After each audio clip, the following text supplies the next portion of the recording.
ഷംസുദ്ദീൻ ഇവിടെ ഉപയോഗിച്ച പദം പാർലമെന്ററി ജനാധിപത്യത്തിൽ യോജിക്കാത്ത പദമാണ്. ആ പറഞ്ഞ പദം ഈ രേഖയിൽ നിന്ന് പിൻവലിക്കണം, അയാൾ മാപ്പ് പറയണമെന്ന് ഞാൻ ആവശ്യപ്പെടുകയാണ്. വളരെ മര്യാദഘട്ട പദമാണ് ആ മെമ്പർ ഉന്നയിച്ചത്. ഒരു വനിതാ മന്ത്രിയെ പറ്റിയാണ് ഉന്നയിച്ചത്. അത് ഞാനിവിടെ പറയണോ? അന്ന് പറഞ്ഞല്ലോ ആ പോയിന്റിൽ നടത്തിയിട്ടുണ്ട്, ശുദ്ധ ക്ലാരിഫിക്കേഷൻ നടത്തിയിട്ടുണ്ട്. നിങ്ങൾ അയാൾ മാപ്പ് പറയണം. അങ്ങനത്തെ പദപ്രയോഗം വരണ്ട. യെസ്, ബഹുമാനപ്പെട്ട മിനിസ്റ്റർ. സാർ ഇത് കേട്ടിരിക്കാൻ പ്രതിപക്ഷത്തിന് കഴിയുന്നില്ല. അതാണ് ഇവിടുത്തെ യാഥാർത്ഥ്യം. സാർ ഇനിയിപ്പോ അവർ പറഞ്ഞ ഓരോ കാര്യങ്ങളായിട്ട് ഇവിടെ നമുക്ക് പറയേണ്ടതായിട്ട് വരുമല്ലോ. അപ്പോ ഇവിടെ ഞാൻ പറയുന്നത് സാർ, ഇവര് പുറത്തേക്ക് പോയി, പക്ഷെ എന്നാലും ക്രിയാത്മകമായിട്ടുള്ള ഒരു നിർദ്ദേശം അമീബിക് മസ്തിഷ്ക ജ്വരവും നിങ്ങളുടെ ഗൈഡ് ലൈനിൽ ഇങ്ങനെയുണ്ട്. അവരുടെ വിദഗ്ധരുടെ അഭിപ്രായം ചോദിക്കട്ടെ. അപ്പൊ അതിനുശേഷം ഇങ്ങനെ നിങ്ങൾ ഇത് മാറ്റാനായിട്ട് കഴിയുമോ? ചർച്ച ചെയ്യാലോ സാർ.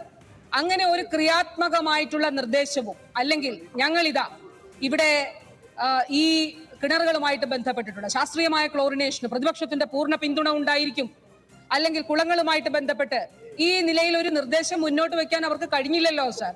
സാർ, ഇന്ന് ഞാൻ കാണുന്നത് DYFI അമീബിക് മസ്തിഷ്ക ജ്വരവുമായിട്ട് ബന്ധപ്പെട്ട് കിണറുകൾ ക്ലോറിനേറ്റ് ചെയ്യുന്നതിന് വേണ്ടിയിട്ടുള്ള നടപടികളിലേക്ക് ഇറങ്ങുന്നു എന്നുള്ളതാണ് സാർ. അത് നമുക്ക് ഒന്നിച്ചു നിൽക്കാം സാർ, അതിന് രാഷ്ട്രീയ വ്യത്യാസം ഇല്ലല്ലോ.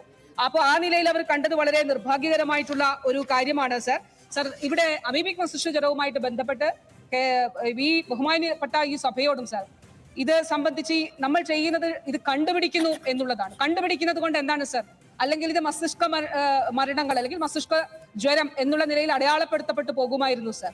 കണ്ടുപിടിക്കപ്പെടുന്നത് കൊണ്ടുള്ള ഗുണം സാർ, ഞാൻ നേരത്തെ പറഞ്ഞതുപോലെ നെഗ്ലേറിയ ആണെങ്കിൽ സാർ 98% മരണനിരക്കുള്ള ഒരു രോഗത്തിൽ നിന്ന് ആളുകളെ രക്ഷിക്കുവാൻ നമുക്ക് സാധിക്കുന്നു സാർ. അതുപോലെ സാർ, അക്കാൻഡമീബ മൂലമുള്ള മസ്തിഷ്ക ജ്വരങ്ങളാണ് എങ്കിൽ സാർ അത് അവിടെ നിന്ന് ഒരു 60% മുകളിൽ മോർട്ടാലിറ്റി ഉള്ള രോഗത്തെ അതിൽ നിന്ന് ആളുകളെ ഇപ്പൊ ഇവിടെ നേരത്തെ ബഹുമാനപ്പെട്ട അംഗങ്ങൾ പറഞ്ഞു 24% ഈ മരണനിരക്ക് കുറച്ചു കൊണ്ടുവരുവാൻ കേരളത്തിന് കഴിഞ്ഞു എന്നുള്ളതാണ് സാർ. അതുകൊണ്ട് ഏർലി ഡിറ്റക്ഷൻ ആദ്യം കണ്ടുപിടിക്കുന്നു എന്നുള്ളത് വളരെ പ്രധാനപ്പെട്ടതാണ് സാർ. അതിൽ ട്രീറ്റ്മെന്റ് പ്രോട്ടോകോൾ ഉൾപ്പെടെയുള്ളവ അത് തയ്യാറാക്കിയാണ് കേരളം മുന്നോട്ട് പോകുന്നത്. നമുക്ക് അതിൽ ബോധവൽക്കരണ പ്രവർത്തനങ്ങളുടെ ഭാഗമായി സാർ മലിനമായിട്ടുള്ള കെട്ടിക്കിടക്കുന്ന കുളങ്ങൾ, അതുപോലെ പാറക്കുളങ്ങൾ ഇവിടെ നീന്തരുത്. അതോടൊപ്പം മൂക്കിലേക്ക് വെള്ളം കയറ്റുകയോ അല്ലെങ്കിൽ ഒഴിക്കുകയോ ചെയ്യാൻ പാടില്ല. മൂക്കിലേക്ക് വെള്ളം കയറുന്ന എല്ലാ സാഹചര്യങ്ങളും ഒഴിവാക്കണം. സ്വിമ്മിംഗ് പൂളുകൾ, അതോടൊപ്പം മറ്റ് വാട്ടർ തീം പാർക്കുകൾ, ഇവിടങ്ങളിലെ പൂളുകൾ അവ ശാസ്ത്രീയമായി ക്ലോറിനേറ്റ് ചെയ്യുന്നു എന്നുള്ളത് ഉറപ്പാക്കണം. അവിടെ രജിസ്റ്ററുകൾ കീപ്പ് ചെയ്യണം. ഇതെല്ലാം സാർ ഇതിന്റെ ഭാഗമായിട്ട് ഉള്ള കാര്യങ്ങളാണ് എന്നുള്ളത് കൂടി പറയട്ടെ. അതുകൊണ്ട് കേരളത്തെ സംബന്ധിച്ചിടത്തോളം ബഹുമാനപ്പെട്ട മുഖ്യമന്ത്രി തന്നെ മീറ്റിംഗ് വിളിച്ചു ചേർത്തുകൊണ്ട് തദ്ദേശ വകുപ്പ്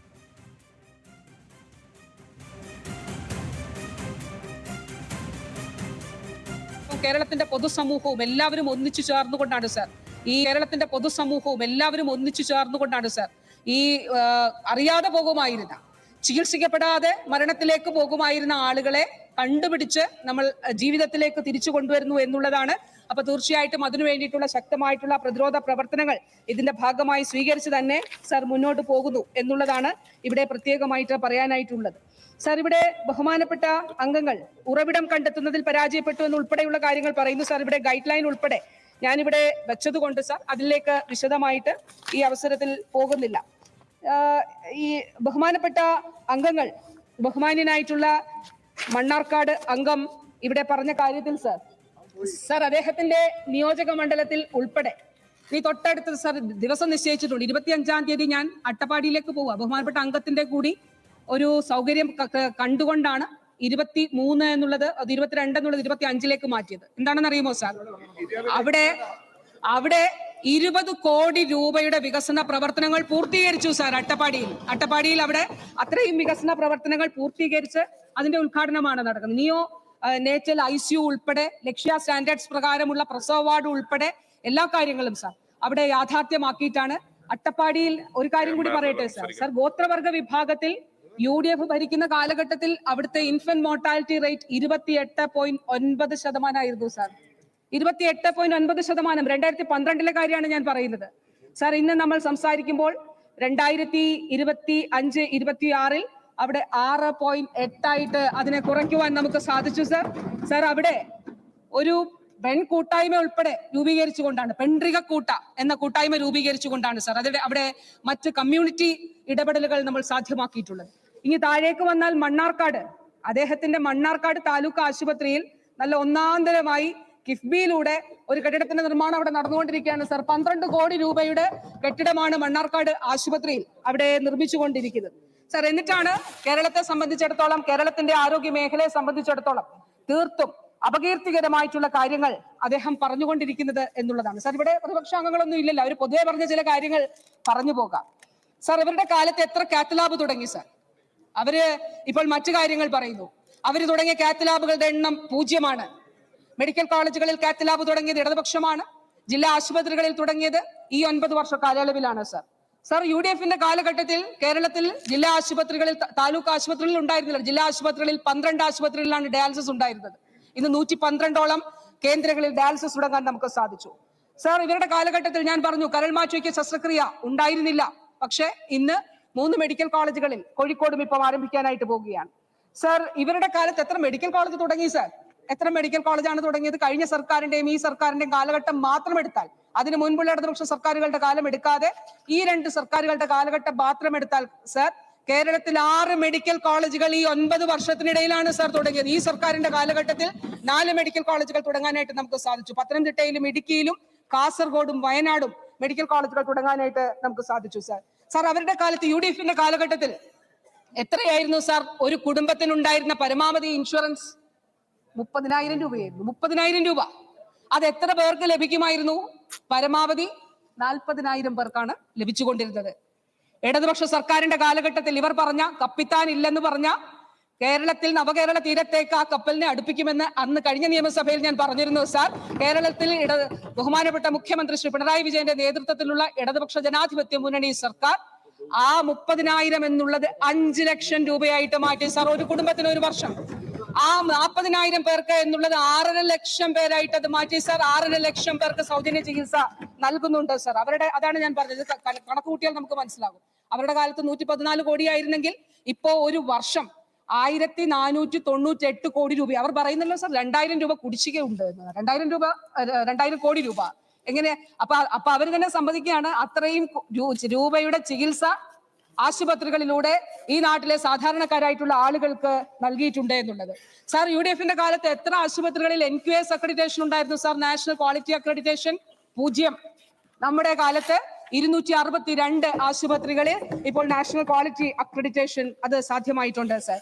സാർ, ഇവിടെ അടുത്തത് സംസാരിച്ച ബഹുമാനപ്പെട്ട കടുത്തുരുത്തി അംഗം, അദ്ദേഹം ഇവിടെ ഒരു കാര്യം പറയുകയുണ്ടായി സാർ. എങ്ങനെയാണ്, ഞാൻ എല്ലാ കാര്യങ്ങളും, അവരോട് ഇല്ലാത്തതുകൊണ്ട് ഞാൻ എല്ലാ കാര്യങ്ങളും പറയുന്നില്ല സാർ. സാർ, അദ്ദേഹം ഒരു കാര്യം, അദ്ദേഹത്തിന്റെ കടുത്തുരുത്തി നിയോജക മണ്ഡലത്തിലെ വളവൂരിൽ, അദ്ദേഹം വളവൂരിലെ കാര്യം പറഞ്ഞല്ലോ, സ്ഥിതി ചെയ്യുന്ന IIT, അവിടുത്തെ ITIയിൽ അവിടെ കോഴിക്കോട് സ്വദേശിയായിട്ടുള്ള ഒരു 17 വയസ്സുകാരൻ പഠിക്കുന്നുണ്ട് സാർ. അവിടെ 17 വയസ്സുകാരൻ പഠിക്കുന്നുണ്ട് സാർ. സാർ, 2021 ആരംഭിച്ച ആശാധാര പദ്ധതിയിൽ ഹീമോഫീലിയ രോഗികൾക്ക്, അതിനു മുൻപ് ആ മകന്റെ ജീവിതാവസ്ഥ എന്തായിരുന്നു എന്ന് വെച്ചാൽ ബ്ലീഡിംഗ് ഉണ്ടാകും, ഹീമോഫീലിയ ആണ് രോഗം, അവന് സ്കൂളിൽ പോകാൻ പറ്റില്ല, വിദ്യാലയങ്ങളിൽ പോകാൻ പറ്റില്ല സാർ. സാർ, ആദ്യമായി ഇടതുപക്ഷ ജനാധിപത്യ മുന്നണി സർക്കാർ പ്രതിരോധമായി മരുന്ന് കൊടുക്കാനായിട്ട് ആരംഭിച്ചു. അതിനു മുൻപ് സ്കൂളിൽ പോലും പോകാൻ കഴിയാതെ പഠനം മുടങ്ങിയ സാഹചര്യത്തിൽ നിന്ന് ഇന്ന് ഏറ്റവും നൂതനമായ ചികിത്സയായ എമിസുവാബ് എടുത്ത് മത്സര പരീക്ഷകൾ ജയിച്ചിട്ടാണ് അവൻ അവിടെ പഠിക്കുന്നത് സാർ. സാർ, അപ്പോൾ ആ നിലയിൽ നമ്മുടെ ആരോഗ്യ സംവിധാനത്തെ മാറ്റുന്നതിന് വേണ്ടിയിട്ടുള്ള വലിയ പരിശ്രമം ഈ കാലഘട്ടത്തിൽ നടക്കുന്നുണ്ട് സാർ. അതുപോലെ ബഹുമാന്യരായിട്ടുള്ള അംഗങ്ങൾ ഓരോരുത്തരായി ഇവിടെ പറഞ്ഞ കാര്യങ്ങൾ സാർ. വിഷ്ണുനാഥ്, ബഹുമാനപ്പെട്ട കുണ്ടറ അംഗമാണല്ലോ സാർ, അദ്ദേഹം ഇവിടെ പറയുകയാണ് കേരളത്തിലെ ആരോഗ്യ രംഗത്തെ സംബന്ധിച്ചിടത്തോളം. ഞാൻ കഴിഞ്ഞ 2 ആഴ്ച മുൻപ് അദ്ദേഹത്തിന്റെ കുണ്ടറ താലൂക്ക് ആശുപത്രിയിൽ പോയിരുന്നു ഡയാലിസിസ് യൂണിറ്റ് ഉദ്ഘാടനം ചെയ്യാനാ. അവിടെ ഡയാലിസിസ് യൂണിറ്റ് ഉണ്ടായിരുന്നില്ല, അവിടെ ഡയാലിസിസ് യൂണിറ്റ് ഉദ്ഘാടനം ചെയ്തു സാർ. പെരിന്തൽമണ്ണ അംഗം എത്ര മോശമായിട്ടാണ് കേരളത്തിൽ സർക്കാർ ആരോഗ്യ സംവിധാനങ്ങളെ അദ്ദേഹം ആക്ഷേപിച്ചത് സാർ. അവിടെ ഇടതുപക്ഷ ജനാധിപത്യ മുന്നണി സർക്കാരാണ് സാർ അവിടെ ഡയാലിസിസ് സൗകര്യം ആരംഭിച്ചത്, ഡയാലിസിസ് യൂണിറ്റ് ആരംഭിച്ചത് സാർ. ഇവിടെ പെരിന്തൽമണ്ണയിലെ ആശുപത്രിയിലെ ഉപകരണങ്ങൾ അത് ഉപയോഗിക്കുന്നില്ല എന്ന് പറയുകയുണ്ടായി സാർ. ജില്ലാ പഞ്ചായത്തിന്റെ പരിധിയിലാണ് അത്. ഇപ്പോ അവിടെ ഫയർ NOC കിട്ടാത്തത് കൊണ്ടാണ്. അത് ഫയർ NOCക്ക് വേണ്ടിയിട്ടുള്ള നിർമ്മാണ പ്രവർത്തനങ്ങൾ ജില്ലാ പഞ്ചായത്ത് ചെയ്യുന്നതേ ഉള്ളൂ. അത് പൂർത്തീകരിച്ചാൽ അവർ തന്നെ NOCക്ക് വേണ്ടിയിട്ട് അപേക്ഷിക്കുകയും അത് NOC ലഭിച്ചാൽ ഉടൻ തന്നെ അവിടെ നമുക്കത് പൂർത്തീകരിക്കാനായിട്ട് സാധിക്കും. സാർ, ഇവിടെ ഒരു ഫേസ്ബുക്ക് പോസ്റ്റുമായിട്ട് ബന്ധപ്പെട്ടിട്ടുള്ള ചില കാര്യങ്ങൾ ബഹുമാനപ്പെട്ട അംഗങ്ങൾ പറയുകയുണ്ടായി സാർ. സാർ, അത് വളരെ അക്കാഡമിക് ആയിട്ടുള്ള ഒരു കാര്യമാണ്. അതായത് 2013 നമ്മുടെ മൈക്രോബയോളജി ഡിപ്പാർട്ട്മെന്റിലെ ഡോക്ടേഴ്സ് ആയിരുന്ന ഡോക്ടർ അണ്ണാ ചെറിയാനും 2013 സാർ ഡോക്ടർ ജ്യോതിയും അവർ ഒരു സ്റ്റഡി നടത്തി. ആ സ്റ്റഡിയിൽ ഉണ്ടായ കൗതുകം ഞാൻ വളരെ കൃത്യമായിട്ട് എഴുതിയിട്ടുണ്ട് സാർ. നമ്മളിപ്പോൾ കുളങ്ങളെ കുറിച്ച് പറയുന്നു, അതുപോലെ ഈ കുളങ്ങളിൽ അമീബയുടെ സാന്നിധ്യത്തെ കുറിച്ച് പറയുന്നു സാർ. സർ, 2013 അവർ സ്റ്റഡി നടത്താനുള്ള കാരണം അവരുടെ മുന്നിൽ എത്തിയ കേസുകൾ കോർണിയയിലെ അൾസറുമായിട്ട് ബന്ധപ്പെട്ട് അത് അമീബ മൂലമാണ് എന്നുള്ളത് കണ്ടെത്തി. അത് കിണറുകളിലെ അമീബ മൂലമാണ് എന്നുള്ള അവരുടെ അസംഷനാണ് സർ. ആ അസംഷന്റെ അടിസ്ഥാനത്തിൽ അവർ ഒരു പേപ്പർ തയ്യാറാക്കി, അവരൊരു പഠനം നടത്തി. ആ പഠനം അന്ന് ഞാൻ ഇത് കണ്ടിട്ട്, അതായത് ഇപ്പോൾ നമ്മുടെ ടെക്നിക്കൽ ഗൈഡ് ലൈൻ തന്നെ നേരത്തെ ഇപ്പൊ CDC അറ്റ്ലാന്റയുടെ കാര്യമാണെന്ന് തോന്നി, ഇവിടെ ബഹുമാനപ്പെട്ട ഒരു അംഗം പറഞ്ഞിരുന്നു. CDC അറ്റ്ലാന്റയുടെ ഗൈഡ് ലൈനിൽ പോലും സർ കുളങ്ങൾ മറ്റ് സ്റ്റാഗ്നന്റ് വാട്ടർ മാത്രമേ ഉള്ളൂ, അതിൽ കിണറുകളോ അങ്ങനെയുള്ള ജലസ്രോതസ്സുകൾ പറയുന്നില്ല. പക്ഷെ ആദ്യമായി അങ്ങനെയുള്ള കിണറുകളെ ഉൾപ്പെടെ ഗൈഡ് ലൈനിൽ ഉൾപ്പെടുത്തിയ സംസ്ഥാനമാണ് സർ കേരളം. അപ്പൊ നമ്മളിപ്പോൾ ഇത് കണ്ടുപിടിച്ചത് അന്ന് 2 ഡോക്ടേഴ്സ് അവരുടെ ഒരു സ്റ്റഡിയുടെ ഭാഗമായിട്ട് കിണറുകൾ എന്നുള്ളത് കണ്ടെത്തിയതിൽ സന്തോഷം കൊണ്ട് ഞാൻ അവരെ വിളിച്ചു സർ. ഡോക്ടർ അണ്ണാ ചെറിയാനെ വിളിച്ചു. അപ്പൊ ആ ഡോക്ടർ എന്നോട് വളരെ സന്തോഷത്തോടെ നേരിട്ട് സംസാരിച്ചിട്ട് പറഞ്ഞാണ് സർ, അന്ന് ഞങ്ങൾ ഒരുപാട് ശ്രമിച്ചു ഇത് 2013 ഇതൊന്ന് ഗവൺമെന്റിന്റെ ശ്രദ്ധയിലേക്ക് കൊണ്ടുവന്നിട്ട്. ഞാൻ എന്റെ ഫേസ്ബുക്ക് പോസ്റ്റിൽ അന്നത്തെ മുഖ്യമന്ത്രിയെ ഒന്നും പറഞ്ഞിട്ടില്ല സർ. അന്ന് ഞാൻ പറഞ്ഞത് സീനിയർ ഉദ്യോഗസ്ഥന്റെ അടുത്ത് അവിടെ കൊണ്ടുവന്ന് അവിടെ പക്ഷെ അത് സ്വീകരിക്കപ്പെട്ടില്ല എന്നുള്ളതാണ്. അതിനെന്തിനാണ് സാർ ഇവർക്ക് ഇത്രയും വിഷമം ഉണ്ടാകുന്നത്? അത് ഗവൺമെന്റ് സ്വീകരിക്കാത്ത ഒരു സാഹചര്യത്തിൽ പിന്നീട് ശാസ്ത്ര ജേണലിൽ ഒരു ശാസ്ത്ര ജേണലും സർക്കാരിന്റെ പരിഗണനയിലേക്ക് വരുന്ന ഒരു കാര്യമല്ല സാർ. അതാണ് 2018 കാര്യം പറഞ്ഞത്. ഞാൻ വളരെ കൃത്യമായി ഇക്കാര്യം പറയുകയും പിറ്റേ ദിവസം ഞാൻ ഇട്ട ഒരു ഫേസ്ബുക്ക് പോസ്റ്റിൽ സാർ അതിന്റെ വീഡിയോ കൂടി ഞാൻ പങ്കുവച്ചിട്ടുണ്ട്. അതായത് 2013 ഇവിടെ ഒരു കോൺഫറൻസിൽ അവർ തന്നെ പറയുന്നുണ്ട്, ഡോക്ടേഴ്സ് തന്നെ പറയുന്നുണ്ട്, 2013 അവർ തന്നെ തയ്യാറാക്കിയ ഒരു വീഡിയോയിൽ അവർ പറയുന്നുണ്ട്, ഈ ഡോക്ടേഴ്സ് നമ്മുടെ RIOയിൽ ഒരു ഹസാർഡ് നോട്ടീസ് കൊടുക്കുകയും സർക്കാരിനെ ഇത് അറിയിക്കുകയും ചെയ്തു, എക്സ്പെക്ടിങ് സം ഫ്രൂട്ട്ഫുൾ ഇന്റർവെൻഷൻസ് എന്നുള്ള നിലയിലാണ് സാർ ആ വീഡിയോ ഉള്ളത്. അക്കാര്യമാണ് ഞാൻ പറഞ്ഞത് സാർ. ആ നിലയിൽ ഒരു വ്യത്യാസം കാണേണ്ടതില്ല. കേരളത്തിൽ ഈ നിലയിൽ പൊതുജനാരോഗ്യ സംവിധാനത്തിൽ ഉണ്ടാകുന്ന പ്രശ്നങ്ങൾ എന്ന് പറയുമ്പോൾ ഈ രോഗം റിപ്പോർട്ട് ചെയ്യുകയാണ്, അത് കണ്ടെത്തുകയാണ് സാർ ചെയ്യുന്നത്. അല്ലെങ്കിൽ അത് അൺഐഡന്റിഫൈഡ് ആയിട്ട് പോകും. നമ്മൾ കണ്ടുപിടിക്കുന്നു, ഇല്ല എങ്കിൽ അത് അൺഐഡന്റിഫൈഡ് ആയിട്ട് പോവുകയും അൺഡിറ്റക്റ്റഡ് ആയിട്ട് പോവുകയും ആ വ്യക്തികൾ ഒരുപക്ഷെ മരണം വരിക്കുന്ന ഒരു സാഹചര്യത്തിൽ നിന്ന് അവരെ രക്ഷിച്ചു കൊണ്ടുവരുവാൻ വേണ്ടിയിട്ടുള്ള വലിയ ഇടപെടലാണ് സാർ കേരളത്തിൽ ആരോഗ്യ മേഖലയിൽ. ആരോഗ്യമന്ത്രി വീണ ജോർജ് സംസാരിക്കുകയാണ്. അമീബിക് മസ്തിഷ്ക ജ്വരത്തിൽ നീണ്ടുനിന്ന ചർച്ചയ്ക്കൊടുവിൽ വീണ ജോർജ് കാര്യങ്ങളെപ്പറ്റി വിശദീകരിക്കുകയാണ്.